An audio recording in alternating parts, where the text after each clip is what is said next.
Meat and potatoes can refer to a lot of things, such as a down-to-earth guy, or literally just a simple meal of meat and potatoes. In the last video on pirate food we discussed the potatoes of pirate diet, being bread, plantains, and a few taters. In this one we'll cover the meat of that discussion, because every bulky seaman needs his proteins to grow big and strong and climb up the foremast. So let's get our bowls out and try to avoid dying from sodium overdose. It's about to get salty. For thousands of years, humans have dunked their meat in loads of salt to make it last longer. This has been the staple ration for sailors since the first boat was put to sea. This has made salt trading a profitable industry. Many Caribbean colonists worked fully or part-time with salt raking.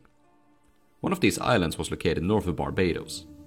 Since it was full of turtles, the Spanish called it Tortuga, not to be confused with the pirate stronghold in Hispaniola. The English call it Saltitudos. Guess why? It's because they primarily went there for salt raking. Whilst European salt was often mined, this salt was gathered from ponds. The ocean would flow into these pools before receding, after which a hot sun would dry the ponds until only the white crystals of pure salt remained to be raked. Bermudans often sailed south to the Bahamas to gather salt, but this could be dangerous, since the Bahamas was a hotbed of pirates. Indeed, salt was often carried by merchants and made for profitable plunder. The pirates could either sell it or use it to cure their own meat, as we'll find out later. Expeditions would often carry raw salt with them, so that they could cure any fresh meat they acquired.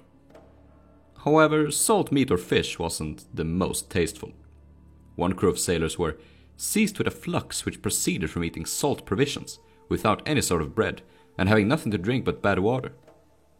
Maybe these men just had weak stomachs. One crew of sickly Englishmen welcomed aboard some Dutchmen to help them sail their ship, and William Dampé wrote of them that these men had better stomachs than we, and ate freely of such food as the ship afforded. And they, having the freedom of the ship to go to and fro between decks, made a prize of what they could lay their hands on, especially salt beef, which our men, for want of stomachs in the voyage, had hung up 6, 8, or 10 pieces in a place.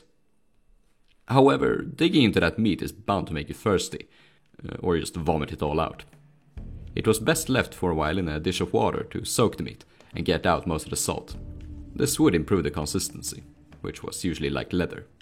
Then it was usually thrown into a stew or pudding.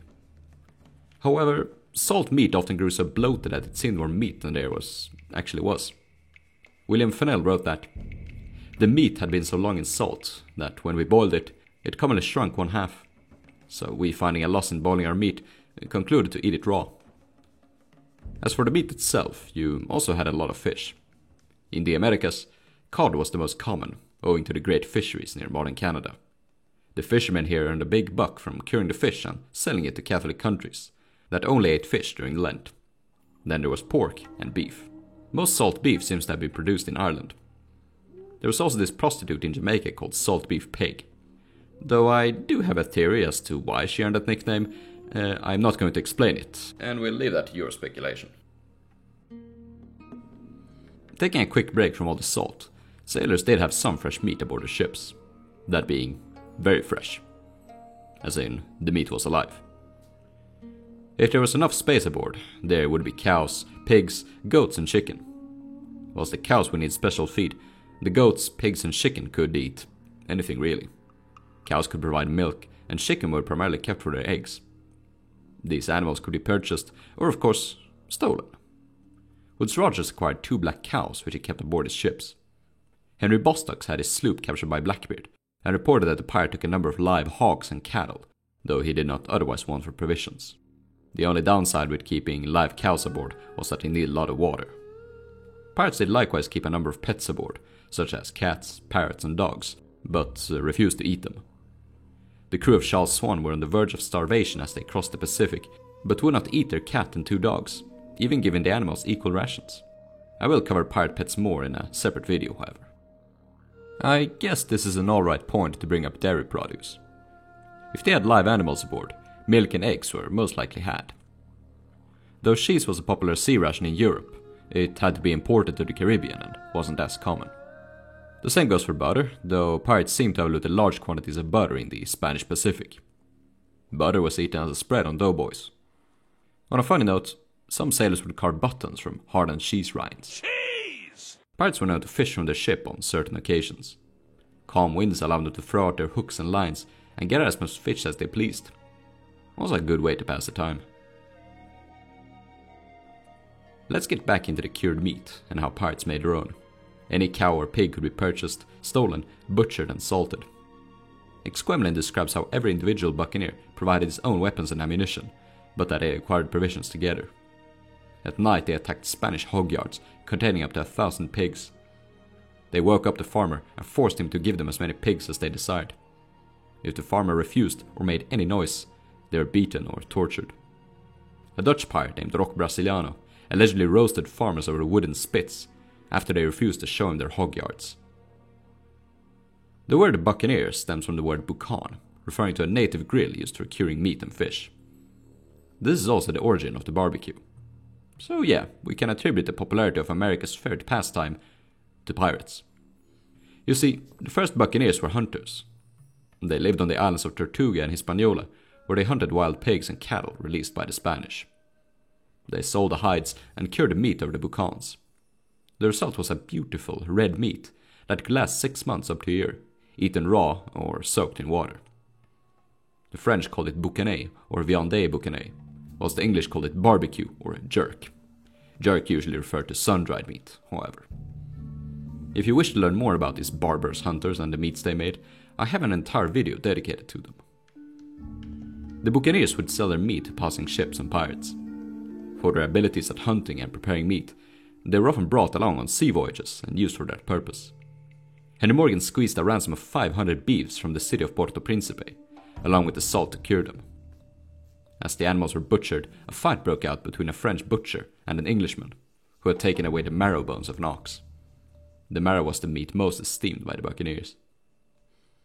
The privateer Shellvock described how the meat was cured. They killed the cattle and cut the flesh into long slips, about a finger's thickness, and sprinkled them with salt. Since Shellvock suffered a salt shortage, they used only a little. Afterwards the meat lay for 3 hours and was hung up in the sun to dry for 2 days. He described this method as being better than just using a lot of salt. Shellvock also made several experiments with preserving fish. He split conger eels, took out their backbones and dipped them in seawater, after which he dried them with smoke. Only eels could be dried in this manner.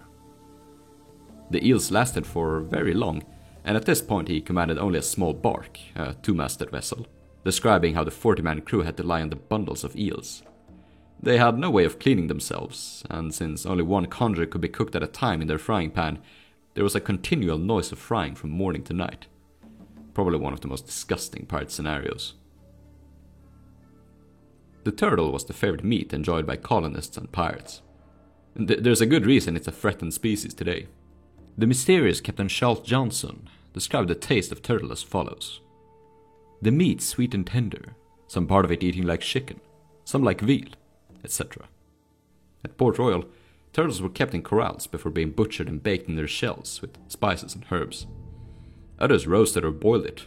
The broth was not only delicious, but said to have the medicinal properties, and often fed to sick sailors. English enjoyed turtle steaks, whereas the French made turtle boucan and omelettes with eggs. The fat was rendered into oil, used freshly for cooking, stale for lamps. Pirates used it as a spread on their doughboys, a boiled cake of bread. As a sea ration, turtle meat was salted or cut into long strips and dried. This is how the Spanish did it. Certain breeds were hunted exclusively for their shells, whereas others for their meat. However, eating too much turtle might have strange side effects. Exquemelin wrote how if you ate nothing but turtle for 3 weeks, your shirt became so greasy with sweat that you can squeeze oil out of it. Ugh. Sounds just like your average gamer to me. Turtles were hunted in a variety of ways. They could often be found by following the sound of them swimming. There were so many of them. Turtles were best fished when they came ashore to lay eggs. At moonlight, the pirates ran up to the turtles and just tipped them over. Since the turtles were so large and heavy, handspikes were sometimes necessary to turn them. The turtles couldn't stir from this position, so the pirates could just return and butcher them whenever. The meat was immediately salted, kept in barrels, and stowed aboard. The best hunters aboard a pirate ship were the mosquito strikers. The Mosquitoes were a tribe of natives from the Mosquito Coast, and being great enemies of Spain, they frequently assisted pirates and joined their crews. They were excellent hunters and fishermen, being especially proficient at striking, throwing a spear from a canoe. The Mosquitoes paddled quietly to their prey, and when sufficiently close, struck the prey with their spears. They made their own weaponry from iron, and their tortoise irons were strong enough to pierce the shell of a turtle, though it couldn't be retracted. Another proficient striker was Bartholomew Sharp, who loved competing at just about everything. Another popular prey was the manatee. 2 mosquito strikers could catch 2 manatees a day. These cuddly and peaceful creatures had their meat salted and roasted, the fat of their tails rendered into oil, and eaten with cornmeal. The meat was compared to venison, and the skin was used in canoes to secure oars to gunnels. Similar animals brought to the slaughter were seals and sea lions, though they were sometimes called sea swine by pirates. But really, pirates hunted and ate anything, and I mean anything. They ate horses, monkeys, sharks, dolphins, boobies, penguins, flamingos, crocodiles, alligators, you name it. If there is an animal, a pirate has probably butchered, salted, and eaten it. Especially if that animal is going extinct. CD, manatee, turtle, and booby. Woodes Rogers wrote that William Dampier's favorite meat was the baboon, saying it exceeded anything Dampier ever tasted in London. I really can't go on to describe how all these animals tasted.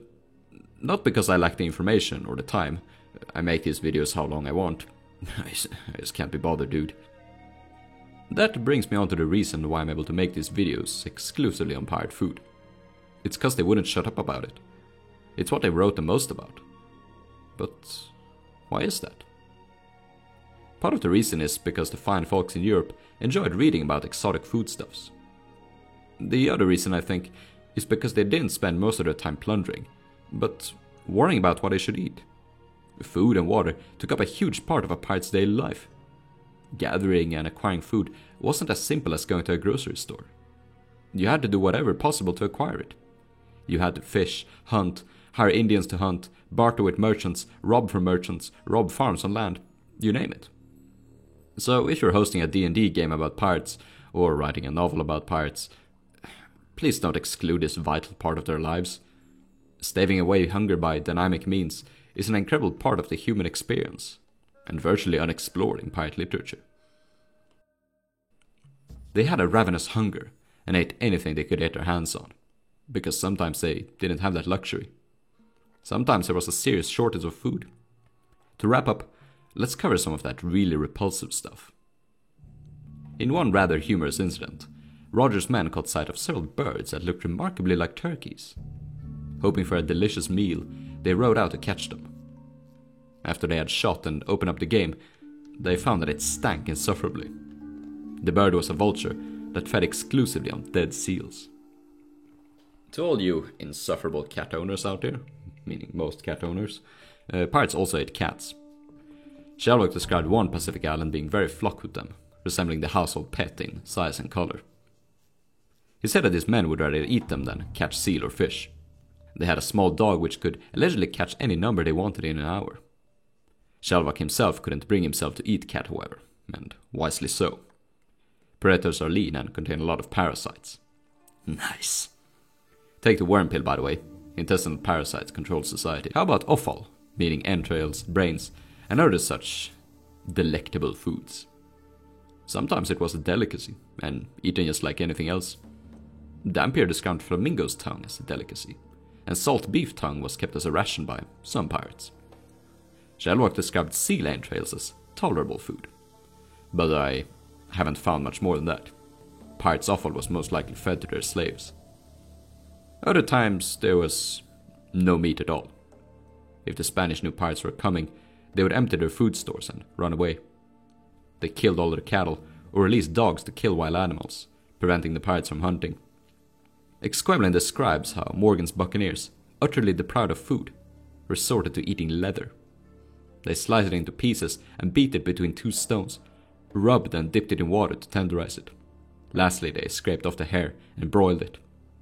Thus being cooked, they cut it into small morsels and sent it down with frequent gulps of water. Far from nutritious, far from palatable, but if the prize they catch be precious enough, they could dine as they pleased. in the tavern. Big thanks to my generous supporters who are on Patreon. Cole Freer, Max Dweck, 1660, Michaela Jans, Red Hate, Wagineer, Rachel, Lockgar, Dyer, Ted11, Flintlock, George Scott, and Part of Jesus. Don't forget to give the video a like and a comment to support the algorithm, and share the video with a friend. Cheers!